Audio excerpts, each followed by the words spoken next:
بسم الله الرحمن الرحيم.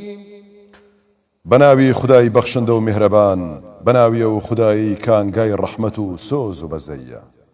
تبارك الذي بيده الملك وهو على كل شيء قدير.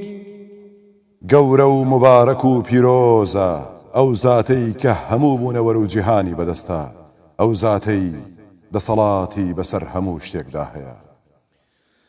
الذي خلق الموت والحياة ليبلوكم أيكم أحسن عملا وهو العزيز الغفور. هەر ئەو خۆی مردن و ژیانی بەدیهێناوە تا تاقیتان بکاتەوە چێتان کردەوەی چاکتر و پەسندترە، هەر ئەویش زاتێکی باڵا دەستە بەسەر بێباوەڕاندا وەلێ خۆش بووە لە ئیمانداران. الذي خلق 7 سماوات طباقا ما ترى في خلق الرحمن من تفاوت فارجع البصر هل ترى من فطور. هەروەها و زاتە ئاسمانەکانی بە حەوت چین دروست کردووە، لەنێو بەدیهێنراوەکانی ئەو خوای میهرەبانەدا هیچ ناڕێکی و ناتەواویەک بەدی ناکەیت. ئەی ئینسان، هەر چاو بجێڕە و سەرنج بدە، بزانە هیچ درز و کەم و کوڕیەک بەدی دەکەیت. ثم ارجع البصر كرتين ينقلب إليك البصر خاسئا وهو حسير. پاشان هەر سەرنج بدە و چاو بجێڕە و ورد بەرەوە، جار لە دوای جار و کۆڵمەدا، سەرسام و ملکەچ دەبیت، چاوت بە ناومێدی دەگەڕێتەوە لە کاتێکدا کە چاوت ماندووە و پەچی کەوتووە. ولقد زينا السماء الدنيا بمصابيح وجعلناها رجوما للشياطين وأعتدنا لهم عذاب السعير. سوێن بە خودا، بێگومان ئێمە ئاسمانی دنیامان کردووە بە چراخان بەهۆی ئەستێرەکانەوە کە بە شەوگاردا بەدی دەکرێن و بەو ئەستێرانە شەیتانەکان ڕاو دەکەین، لە قیامەتیشدا سزا و ئەشکەنجەی دۆزەخمان بۆ ئامادەکردوون.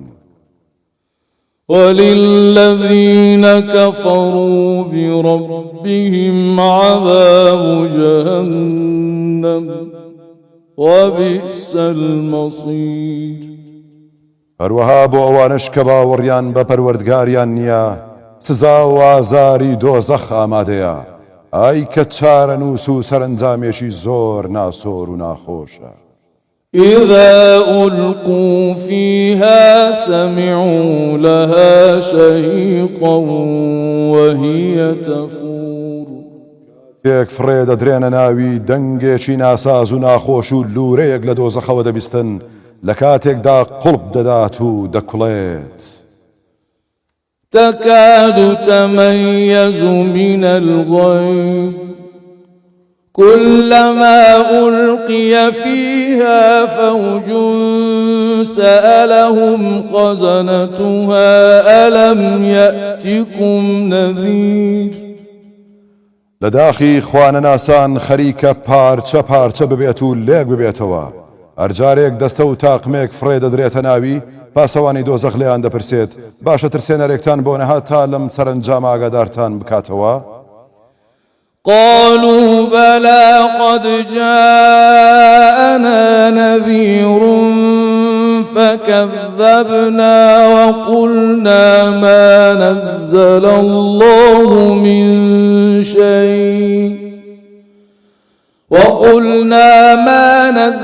الله من شيء إن أنتم إلا في ضلال كبير. لەوەڵام دا بە کەساسیەوە دەڵێن با بەڵێ لە ڕاستیدا ترسێنەرمان بۆ هات، بەڵام ئێمە بڕوامان پێ نەکردن و وتمان خدا هیچی لەم بارەیەوە نەناردووە ئێوە تەنها لە گومڕایی گەورەدا گیرتان خواردووە و هیچی تر. وقالوا لو كنا نسمع أو نعقل ما كنا في أصحاب السعير. اینجا دەڵێن ئەگەر ئێمە گوێمان بگرتایە و بیر و هۆشمان بەکار بهێنایە نەدەبووینە نیشتەجێی دۆزەخ. فاعترفوا بذنبهم فسحقا لأصحاب السعير. ئەو سایتر بە ناچاری و خەجاڵەتیەوە دان بە گوناه و تاوانی خۆیان دادەنێن جا نیشتەجێەکانی دۆزەخ لەوە ولاتر چن. إن الذين يخشون ربهم بالغيب لهم مغفرة وأجر كبير. بەڕاستی ئەوانەی کە لە پەروەردگاریان دەترسن لە پەنهانیدا بۆ ئەوانە لێخۆشبوون و پاداشتی گەورە ئامادەیە. وأسروا قولكم أو اجهروا به إنه عليم بذات الصدور. خەڵچینە چون یەکە بۆتان چ بەنهێنی قسە بکەن یان باشکرا ئەو زاتە بە هەموو ئەو خەتەرە و خەیاڵانەی دێن بە کرۆشی سینەکاندا زانا و ئاگایە. ألا يعلم من خلق وهو اللطيف الخبير. مەگەر خدا نازانێت چێی دروست کردووە و چۆنی دروست کردووە لە کاتێکدا و زاتە وردکار و بەسۆز و ئاگایە. هو الذي جعل لكم الأرض ذلولا فامشوا في مناكبها وكلوا من رزقه وإليه النشور. هەرە زاتە زەوی بۆ زەلیل و ملکەت کردوون هەرچیتان بوێت لەسەری دروست دەکەن چۆنتان بوێت بەکاری دەهێنن بگەڕێن بە هەموو گۆشە و کەناریدا لەو ڕزق و ڕۆزیەش بخۆن کە پێشکەشتانی دەکات دڵنیاش بن کە سەرنجام گەڕانەوەتان بۆ لای ئەو زاتەیە. أأمنتم من في السماء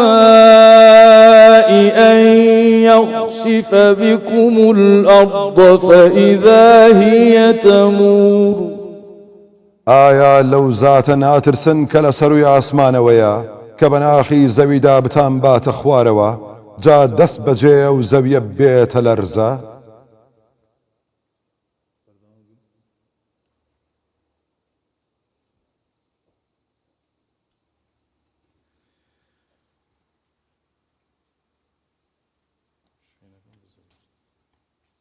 تۆ ئەگەر با کاتەکە درێژتر نەبێتەوە ئەوەندە بەس بێت. صدق الله العظيم.